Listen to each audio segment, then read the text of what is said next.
The European Court of Justice has followed the Advocate General's opinion handed down recently that commission earned should be taken into account when calculating the holiday pay of workers whose pay is made up of a fixed amount, for example a basic salary and a variable amount, such as commission or overtime.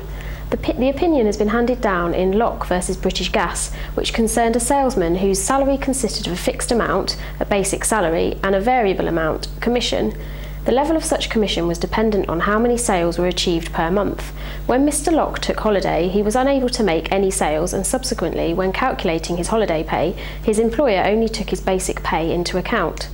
Mr. Locke brought a claim for unpaid holiday, which was referred to the European Court of Justice on the question of whether member states must ensure that a worker taking leave is paid the commission they would have earned if at work, and if so, how much. The Advocate General found that Mr. Locke's holiday pay should have included an amount to reflect the commission he would have earned had he been working during his period of annual leave.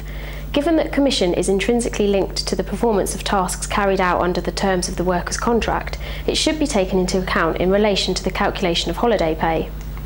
The Advocate General was of the opinion that a worker's pay whilst on annual leave should be calculated in such a way as to ensure they are no worse off just because they have taken a period of annual leave. One of the reasons behind this thinking was that if workers do not receive such a benefit, they will be deterred from taking their annual leave. The European Court of Justice have followed this opinion and have stated that member states must take measures to ensure that a worker taking leave is paid the commission they would have earned if at work.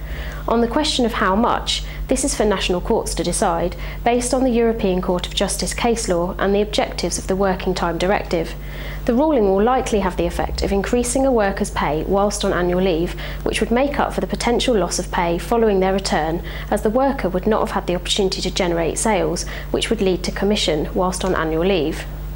The ruling will be disappointment to employers who must now ensure that workers in receipt of variable elements of pay on annual leave are not penalised for taking their leave and remunerated as if they were at work during their period of leave.